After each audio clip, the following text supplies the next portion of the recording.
جی جی پہلے تو بہت شکریہ آپ مدعو کرنے کا پروگرام میں. آپ نے ایک بڑی اچھی چیز ہائی لائٹ کی ہے. بنیادی طور پہ میں سمجھتا ہوں کہ اللہ تعالیٰ کی خاص مدد سے اور ہماری ملٹری اور سول لیڈرشپ نے جس طرح ایک کمبائن ہو کے ڈپلومیٹک اور ملٹری فرنٹ دونوں پہ زبردست طریقے سے انڈیا کو نقصان دیا تھا اس جنگ میں بھی, اور اس کے بعد کنٹینیوٹی میں اس کو ارریلیونٹ کر دیا کافی حد تک ویسٹ ایشیا میں, یا آپ ساؤتھ ایشیا کی بات کریں. اب بات یہ ہے, میں اگر آپ کو ایک چیز ہائی لائٹ کروں تو جو کیپابلٹی ہے نا ملٹری ڈومین میں ڈائریکٹ کہہ لیں فائٹ کے لحاظ سے, وہ پاکستان اس پہ بالکل سویا نہیں اور وقت کے ساتھ ساتھ اپنی بڑھا رہا ہے. پچھلے کچھ مہینوں میں آپ نے دیکھا ہوگا ہمارے پہلے ہائپر سونک بیلسٹک اینٹی شپ میزائل سمیش کا تجربہ ہوا, ہمارے جو ہے اس کے علاوہ فتح 4 کا تجربہ ہوا جو سپر سونک کروز میزائل ہے فرام گراؤنڈ لانچ. اب چکر یہ ہے کہ انڈیا یہ سمجھ گیا ہے کہ اس کے علاوہ ایک اور چیز بھی ہائی لائٹ کروں, ایئر فورس نے بہت زبردست ایم او یو سائن کیے ہیں چائنا کے ساتھ بھی اور ٹرکی کے ساتھ بھی, جس میں 5th جنریشن فائٹرز جو ہیں وہ اگلے کچھ سالوں میں پاکستان فورسز کی کیپیبلٹی کا حصہ بن جائیں گے. تو انڈیا کو یہ انڈرسٹینڈنگ ہے کہ ڈائریکٹ فائٹ میں وہ کہیں سٹینڈ نہیں کرتا, ایون انشاءاللہ آگے بھی آنے والے وقتوں میں بھی. تو اس طرح سے وہ آپ پر انڈائریکٹ اسٹریٹجی ادر دین ملٹری مینس کے تھرو آپ کو کہہ لیں کورس کرنا چاہے گا, جیسے واٹر سیکورٹی ایشو بنائے گا, اس کے علاوہ جو ہے ٹیررزم کے تھرو, اور پھر ہائبرڈ وارفیئر اور 5th کالمز کے تھرو.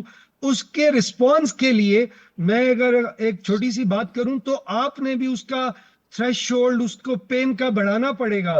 یعنی کہ پاکستان کو رسپانس میں بعض دفعہ لاتوں کے بھوت باتوں سے نہیں مانتے, تو آپ کو ان کی لینگویج میں اور ان کے مینز میں بھی ایک قسم کا جواب دینا پڑے گا تاکہ ان ڈومینز میں وہ محدود ہو جائیں یا اپنے جو ایکشنز ہیں ان کو ریکیلیبریٹ کریں.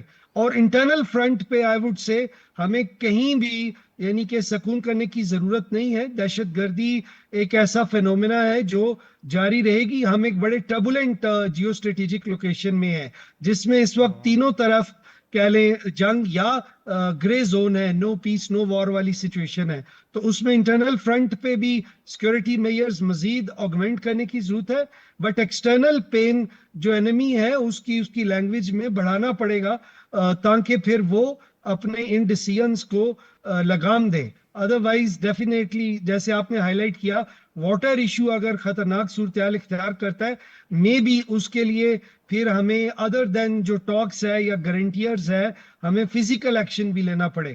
تو اللہ نہ کرے کہ وہ نوبت آئے اور دوسروں کو سینیٹی پریویل کر جائے اور وہ جو جائز ایگریڈ چیزیں ہیں ان فریم ورک کی طرف واپس آ جائیں.